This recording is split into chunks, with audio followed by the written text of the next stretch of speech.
and Loker had left the next day to fulfill his own dreams of being in the Navy. The last year had been hard adjusting to Ton back full-time instead of being in the background, as he had been most of his life. To complicate the transition, he missed Loker. His older brother had been more of a father to him than Ton. They had been close before his mother left, and had grown closer after being left on their own. When he was younger, he had hero-worshipped Loker. There wasn't anything he couldn't do. All his friends were jealous Loker was his brother. Girls were fascinated with him, and even the teachers admired Loker and automatically liked Gavin just for being related to him. Loker had the cool friends and didn't take shit from anyone. The bullies and thugs learned to give Loker a wide berth. He had earned a reputation in school and throughout town that if push came to shove, he wouldn't run from a fight. His brother was only 5 years older than him, but always had the maturity of someone older.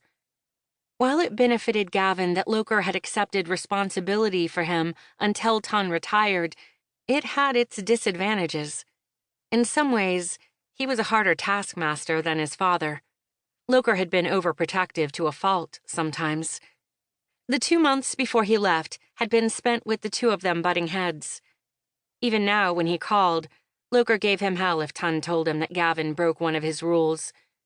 Gavin just wanted them to go back to being brothers like they had been before his mother left, and to leave the parenting to Ton, now that he was home.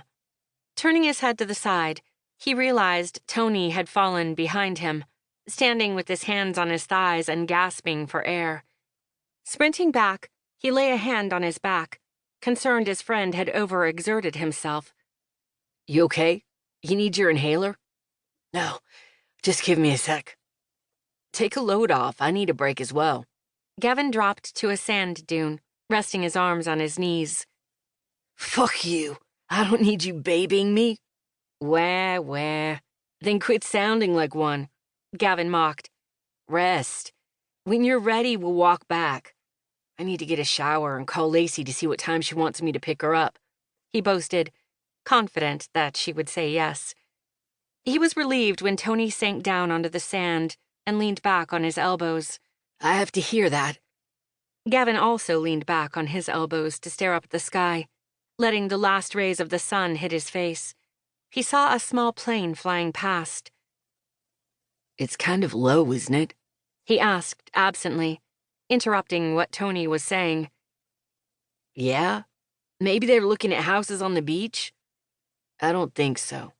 It's heading the wrong way." Gavin stood, watching the plane continue its flight over the ocean until it was out of sight.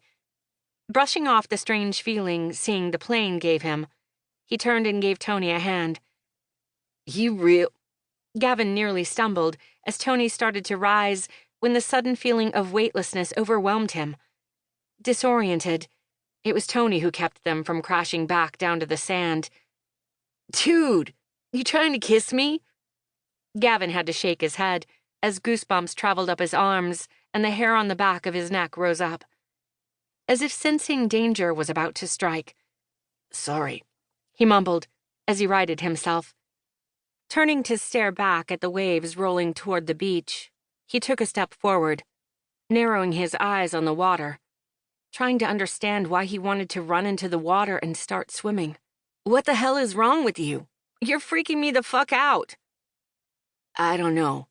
Gavin ran a hand through his hair, feeling as freaked out as Tony by his own behavior. He had never experienced anything like it before and couldn't explain it to his friend. "You must have stood too fast." Gavin nodded, not taking his eyes off the water.